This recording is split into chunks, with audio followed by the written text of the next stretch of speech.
The sting of the slap echoed through the luxurious ballroom of the Ritz-Carlton, silencing the chatter of Boston's corporate elite. My champagne glass shattered on the marble floor, crystal mixing with ice in a perfect metaphor for my shattered illusions about David Harrison, my fiancé of 8 months. "Know your place," he hissed, grabbing my wrist tight enough to leave marks. "I told you not to mention the promotion tonight." 300 pairs of eyes watched us, but no one moved to help. In the world of Morrison and Reed investment banking, domestic violence was just another inconvenient scene at a corporate event, something to be whispered about over martinis, then conveniently forgotten. I touched my cheek, feeling the heat of the impact. 6 months ago, David had been a mid-level investment banker. Now he was the youngest vice president in the firm's history, and apparently, that power had gone to his head. "David," Charles Morrison, the CEO, called out with forced joviality, "perhaps you and Emma should step outside for a moment." David's grip on my wrist tightened. "No need, sir. Emma was just leaving. Too much champagne, you understand." I caught Sandra Morrison's eye across the room. The CEO's wife quickly looked away, but not before I saw the guilt flash across her face. She knew exactly why I had mentioned David's promotion tonight. "Actually," I said, my voice carrying across the suddenly silent room, "I think I'll stay. We haven't even gotten to the interesting part of the evening yet." David's face darkened. "Emma, don't." "What's wrong, darling?" I smiled, pulling free of his grip. "Afraid I might mention the late-night meetings in the Seaport Hotel? Or the offshore account that mysteriously gained $1 million the day before your promotion was announced?" The color drained from his face. Sandra Morrison nearly dropped her drink. 2 weeks ago, I hadn't meant to discover anything. As a forensic accountant at a rival firm, numbers were my life. But I never expected to find financial irregularities while helping David with his taxes. One suspicious transaction led to another, and soon I'd uncovered a web of corruption that went straight to the top. "You're drunk," David announced loudly, trying to grab my arm again. "Let me call you a car." I sidestepped his grasp. Interesting choice of words. "Like the ones you used in your emails to Sandra." I turned to Charles Morrison. "Your wife has quite the talent for negotiation, doesn't she, Mr. Morrison? Trading certain intimate favors for certain professional advantages." The room erupted in gasps and whispers. Sandra Morrison went pale, while her husband's face turned an alarming shade of red. "Security," David barked, "remove her immediately." "Oh, please do," I smiled, pulling out my phone.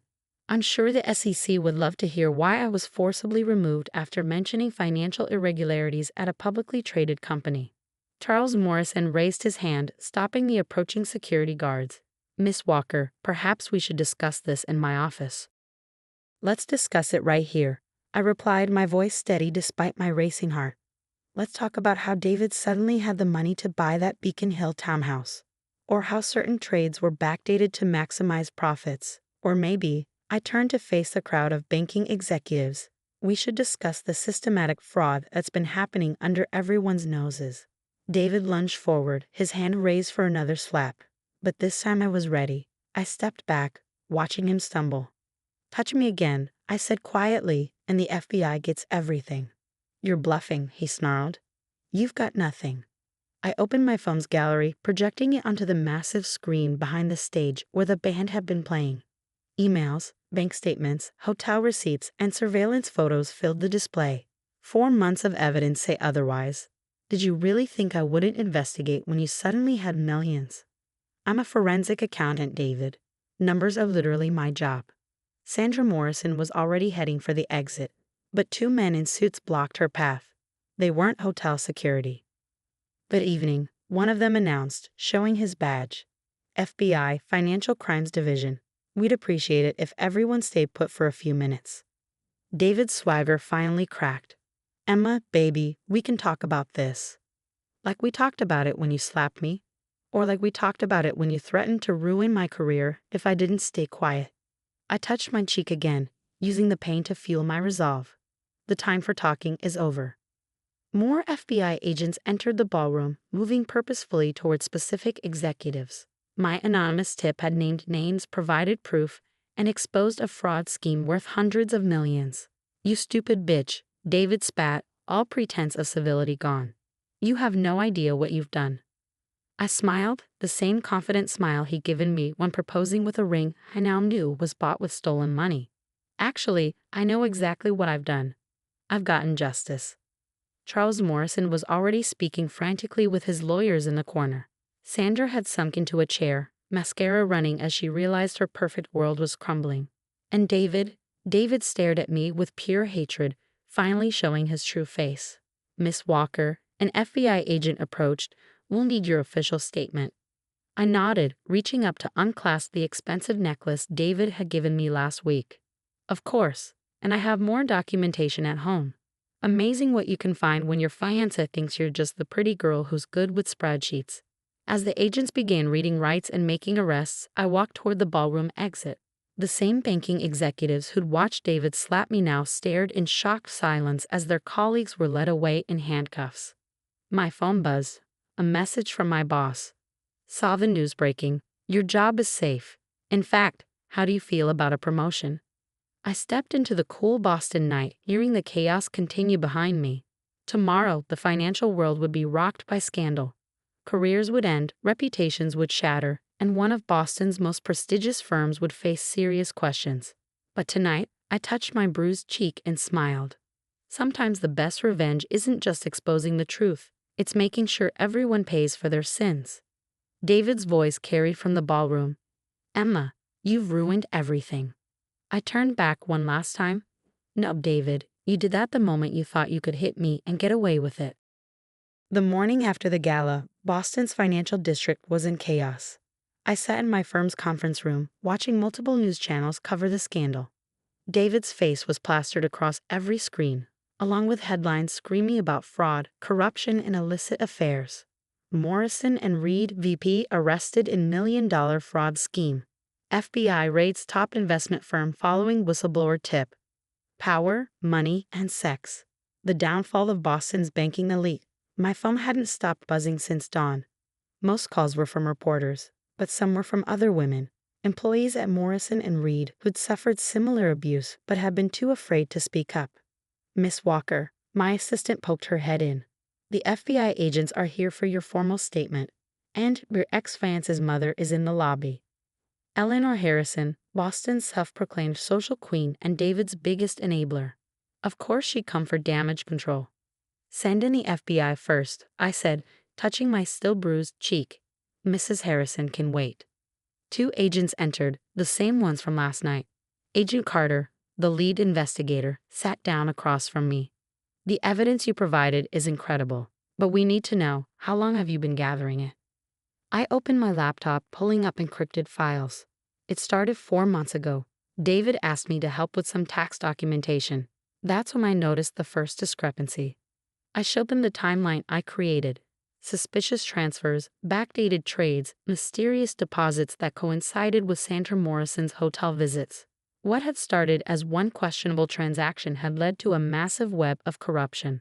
"And the physical abuse?" Agent Carter asked gently. "Started small, grabbing my arm too hard, playful pushes that weren't playful. Last night wasn't the first slap, just the first public one." I pulled up security footage from David's office. He didn't know I had access to the building's cameras. The footage showed multiple instances of David's violence, throwing things, slamming me against walls, verbal abuse that made the agents wince. Why didn't he report it sooner? Because I needed everything: the fraud, the abuse, the whole corrupt system. If I only exposed the domestic violence, they would have buried it. Rich men's fiancés have accidents all the time in this world. A commotion outside interrupted us. Eleanor Harrison's voice carried through the glass walls. "Do you know who I am? That little gold digger in there destroyed my son's life." I smiled grimly. "Right on cue." Agent Carter raised an eyebrow. "You were expecting, miss." Mrs. Harrison's about to discover that her family's old money isn't so clean either. I handed him another flash drive. The Harrisons have been helping launder money through their charitable foundation for years. David learned his trick somewhere. The agents exchanged looks. This case was getting bigger by the minute. Eleanor burst in, her designer suit immaculate despite her rage. "You vindictive little—" "Mrs. Harrison," I cut her off. Perfect timing. "We were just discussing the Harrison Family Foundation's interesting banking practices. She froze. What are you talking about? I projected spreadsheets onto the conference room screen. 15 years of suspicious donations, shell companies, offshore accounts. Did you really think nobody would notice the pattern? You're lying, she hissed, but her perfectly maintained facade cracked slightly. Numbers don't lie, Eleanor, but you do. Like when you helped David hide his first assault charge 3 years ago. The girlfriend before me? The one who mysteriously moved to Europe. Eleanor's face went pale. Agent Carter leaned forward, suddenly very interested. She didn't move. I continued. She's in Providence and she's very interested in testifying. Amazing what people will share when someone finally listens. A text lit up my phone from Sandra Morrison's private number. I'll tell them everything. About David, Charles, all of it. You were right, it has to stop. I showed the message to Agent Carter. Looks like you'll have another witness. Eleanor sank into a chair, her aristocratic posture finally breaking. You have no idea what you've done to this family. Actually, I do. I'm preventing you from hurting anyone else. I stood up, gathering my files. Your son hit the wrong woman this time. One who knows how to follow the money. Security arrived to escort Eleanor out. Through the glass walls, I could see reporters gathering in the lobby. The story was getting bigger by the hour. My boss appeared in the doorway. Emma, the board wants to see you. They're creating a new division, corporate fraud investigation. They want you to head it. I nodded, but my phone buzzed again. David's name appeared on the screen, calling from central booking. For a moment, I considered ignoring it, but something made me answer on speaker. You think you've won? His voice was cold, controlled. When I get out. You won't. I interrupted. The evidence isn't just about money anymore, David. Every woman you've hurt, every person you've threatened, they're all coming forward. And guess what? Rich boys don't do well in federal prison. I made you, he snarled. You were nothing before me. I laughed, actually laughed. No, David. I was a forensic accountant before you. Now I'm the whistleblower who brought down Morrison and Reed. And tomorrow, I'll be the woman who helps other victims expose men like you. Agent Carter nodded approvingly as I hung up. We'll need you to testify when this goes to trial. I'll be there, I promised, with spreadsheets and surveillance footage gift-wrapped for the prosecution. Through my office window, I could see the Morrison and Reed building across the street. FBI agents were still going in and out, carrying boxes of evidence. The empire of corruption was crumbling, and from its ashes, something better might rise. My assistant appeared again. Emma, there's a group of women here, former Morrison and Reed employees. They say they have stories to tell. I thought about my bruised cheek, about David's rage, about Eleanor's threats. Then I thought about every woman who'd been silenced by money and power. Send them in, I said. It's time for everyone's stories to be heard. Agent Carter gathered his files. We'll be in touch about the trial. I touched my engagement ring, still on my finger. One last piece of evidence for you. I handed it over. The certification shows it's real, but I had it tested. It's fake, just like everything else about David Harrison. As the agents left, I watched more reporters arrive outside. The story would dominate headlines for weeks. But that wasn't what mattered. What mattered were the women waiting to speak, the truth waiting to be told, and the system that needed to change. Sometimes justice needs more than evidence. Sometimes it needs someone willing to stand up, even with a bruised face and a broken heart, and say enough.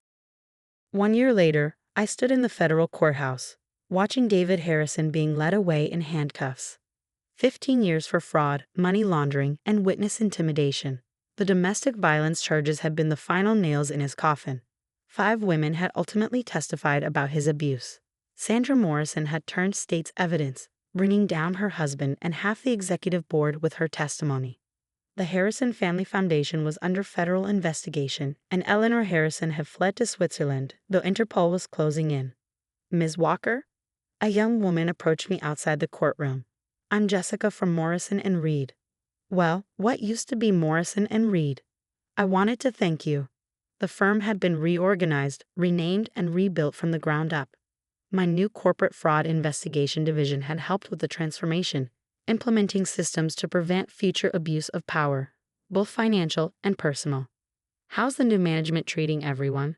I asked, knowing the answer but wanting to hear it from her. She smiled. Different world. No more harassment, no more threats. We actually had a female CEO appointed last month. My phone buzzed, another message from the support network we created for survivors of corporate abuse. What had started as a small group of Morrison and Reed victims had grown into a national organization, helping women navigate both the professional and personal aftermath of workplace abuse. The next support group meeting is tonight, I told Jessica. You should come. Back in my office, I found a small package waiting on my desk. Inside was my old engagement ring, released from evidence now that the trial was over. A note from Agent Carter accompanied it. Thought you might want this back. Turns out it wasn't fake after all, just like your courage. Carter. I slipped the ring into an envelope addressed to a women's shelter. They could sell it and put the money to good use. My assistant knocked on the door. Your 3 o'clock is here, the whistleblower from Goldman Stanley. Send her in. I'd made it my mission to help other women expose corporate corruption. Every case was different, but the pattern was always the same. Power, abuse, silence. A nervous-looking woman entered, clutching a folder. I recognized the look in her eyes. I'd seen it in my own mirror a year ago. Tell me everything, I said gently. And remember, you're not alone anymore. As she began her story, I glanced at the newspaper on my desk. The headline read, Corporate Abuse Whistleblower Launches National Support Network. Below was a picture of me outside the courthouse, surrounded by the women who'd testified against David. My cheek had long since healed, but I never forgot the sting of that slap. It had become a reminder, not of victimhood, but of victory. Every case we handled, every corrupt executive we exposed, every woman we helped was another step toward changing the system. My phone lit up with a final text from David's prison number. I still own you. I smiled, typing back, no, you just taught me how to own myself. Then I blocked his number forever and turned back to the woman in front of me, ready to help her find her own voice, her own strength, her own justice. The late afternoon sun streamed through my office window, illuminating the wall where I'd hung a simple framed spreadsheet. The first piece of evidence I gathered against David. Below it was a quote I'd added after the trial. The truth is in the numbers, but the strength is in standing up. I touched my cheek one last time, feeling not the phantom pain of that slap, but the strength that had grown from it. David had wanted to silence me, control me, own me. Instead, he'd helped create something he never intended, a movement that would ensure no other woman had to stand alone against power and abuse. Sometimes the best revenge isn't just winning your case, it's helping others win theirs too. The woman across from me finished her story, looking uncertain. Can you help me? I opened my laptop, ready to start tracking numbers, gathering evidence, building another case. Yes, I said, thinking of all the women who'd sat in that same chair over the past year. We can help you, and then you'll help someone else. Because that's how change happens. One spreadsheet, one story, one brave voice at a time.